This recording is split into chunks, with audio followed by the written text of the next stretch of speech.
अस्सलाम वालेकुम, मेरा नाम है आयान अली और इस वक्त हमारे साथ है अब्दुल फताह उर्दू। आइए तो उनसे कुछ सवाल करते हैं। अब्दुल फताह बताइए, पाकिस्तान की मईशत सही चल रही है या फिर नहीं? जी बिल्कुल अयान अली, हुकूमत के जानिब से ये कहा जा रहा है कि मुल्क की मैशत बेहतर समत में जा रही है और मुल्क के हालात बेहतर हो रहे हैं। पहले ये था, खदशा था कि मुल्क डिफ़ाल्टर कर जाएगा, और लेकिन मुल्क डिफ़ाल्टर नहीं किया। अल्लाह के फजल करम से IMF से जो किस्त है वो भी मिलना शुरू होगी और मुल्क की जो मैशत है वो काफ़ी हद तक बेहतर हुई है। क्या ये जो बयान दिया जा रहा है इससे आम आदमी पर कुछ फ़र्क पड़ा है? क्या उनकी रोज़मर्रा की ज़िंदगी में कुछ फ़र्क पड़ा है? तो सवाल ये पैदा होता है कि कोई फ़र्क पड़ा है, तो जवाब ये है कि इसमें कोई फ़र्क नहीं पड़ा है। अगर मैशियत बेहतर हुई है फिर भी आम आदमी की ज़िंदगी में कोई फ़र्क नहीं पड़ा है।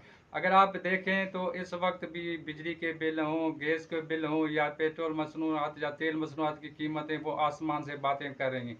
आम आदमी जो है वो ना तो बिजली का बिल अदा कर सकता है, ना गैस का बिल अदा कर सकता है, ना ही जो है वो पेट्रोल या तेल जो है महंगा वो खरीद सकता है। तो अगर बेहतरी किसी की आई है तो ये पार्लियामेंटेरियन है, उनके ज़िंदगी में काफ़ी हद तक बेहतरी आई है। एक जानब जो है आम आदमी की तनख्वाह, जो सरकारी मुलाजमीन हो या आम आदमी हो, उनकी तनख्वाह में इतना इजाफा नहीं किया गया है, लेकिन इन्होंने अपनी मराहतें बढ़ा दी हैं। इनको फ्री बिजली मिल रही है, फ्री गैस मिल रही है, फ्री तेल मिल रहा है। इनकी ज़िंदगी में जो है कोई ऐसे समझे कि मुश्किलात तो है नहीं। आम आदमी को बड़ी परेशानी का सामना करना पड़ रहा है जब वो घर का किराया अदा करता है, बिजली का बिल अदा करता है, गैस का बिल अदा करता है। कम आमदनी की वजह से उनके जो दीगर अखराजात, जो घर घर का चूल्हा जलना, वो काफ़ी हद तक महंगा हो चुका है। अब सवाल यहाँ पर ये पैदा होता है कि मैशियत बेहतरी की तरफ किस तरफ गामजन हो रही है। आने वाले दिनों में जो बजट पेश किया जाएगा उसका बोझ भी ज़ाहिर है सीधा या तरीके से जो उसका बोझ जो है वो गरीब आदमी पर ज़रूर इसका बोझ पड़ेगा। अब यहाँ पर जो आम आदमी है उनसे अगर पूछा जाए तो वो ये कहता है कि जो ख़ास तौर पे अगर कुछ चीज़ें सस्ती हुई हुई हैं तो वो हैं, वो खाने पीने की चीज़ें हैं, ख़ास तौर पे जिसमें सब्जियां हैं, फल हैं, फ्रूट हैं। ये वो चीज़ें हैं जो किसान उगाता है।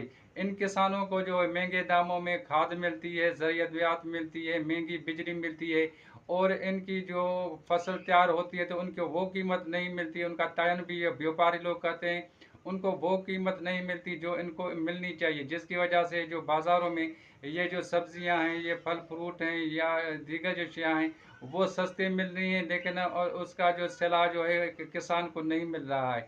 अगर एक आम आदमी को कुछ सिला मिलना चाहिए तो उसका ज़रूरी ये है कि आप गैस की कीमतों में कम करें, बिजली की कीमतों में कम करें, तेल मसनूआत की कीमतों में कम करें। अब बताया जा रहा है कि बजट के बाद जो है पेट्रोल मसनूआत की कीमत में मज़ीद इजाफा किया जाएगा। तो एक जानिब तो आप जो पार्लियामेंटेरियन हैं उनकी तनख्वाहें डबल कर रहे हैं, उनकी मराहत में इजाफा कर रहे हैं, लेकिन जो आम आदमी है, जो सरकारी मुलाजमी है, उनकी तनख्वाहों में इजाफे का कोई वो नहीं किया जा रहा है। तो ज़रूरत इस अमर की है कि ज़्यादा से ज़्यादा जो है जो आम आदमी उनकी तनख्वाह में इजाफा किया जाए, ताकि उनके घर का चूल्हा जल सके। मैशत बेहतर तब होगी जब आम आदमी की ज़िंदगी में कुछ फ़र्क पड़ेगा। जी अयान अली। अब्दुल फताह, आपकी बड़ी बड़ी मेहरबानी, आपने हमें टाइम दिया है। इंशाल्लाह नेक्स्ट प्रोग्राम में मिलेंगे। अल्लाह निगहबान। मज़ीद न्यूज़ एंड अपडेट्स के लिए इस चैनल को सब्सक्राइब करें।